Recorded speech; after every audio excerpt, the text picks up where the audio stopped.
શિક્ષિત સમાજ જ પ્રગતિનું સોપાન। દડાલમાં માળી સમાજના સ્નેહ મિલનમાં 700થી વધુ અગ્રણીઓની હાજરી। અંકલેશ્વરના દદાલ ગામ ખાતે માળી સમાજ ચેરિટેબલ ટ્રસ્ટ ભરૂચ અંકલેશ્વર દ્વારા સમાજનું 5મું ભવ્ય વાર્ષિક સંમેલન અત્યંત ઉત્સાહભર્યા વાતાવરણમાં સંપન્ન થયું હતું। આ પ્રસંગે ગુજરાત રાજ્યના પર્યાવરણ અને રક્ષા રાજ્યમંત્રી પ્રવીણ માળીએ ખાસ ઉપસ્થિત રહી સમાજના ઉત્થાન માટે શિક્ષણના મહત્વ પર ભાર મૂક્યો હતો।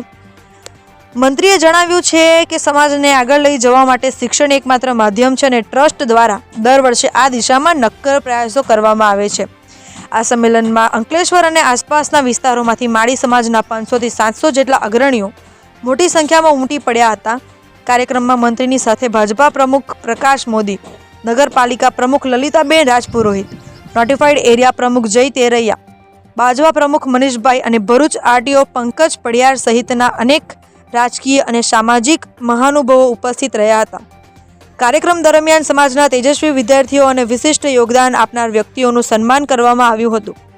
ટ્રસ્ટના અગ્રણીઓ રઘુ દેવડા, શંકર માળી અને રઘુ માળી દ્વારા મંત્રીનું ઉષ્માભર્યું સન્માન કરવામાં આવ્યું હતું।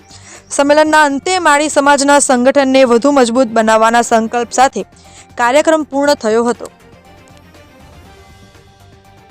ये हमारे माली समाज का 5वां वार्षिक सम्मेलन था, जिसमें ये सब हमारे माली समाज के लगभग 500 से 700 लोग हम यहाँ पधारे और हमारे संस्था का शिक्षण के प्रति आगे कैसे बढ़ना है उसके लिए हम हर साल सम्मेलन करते हैं।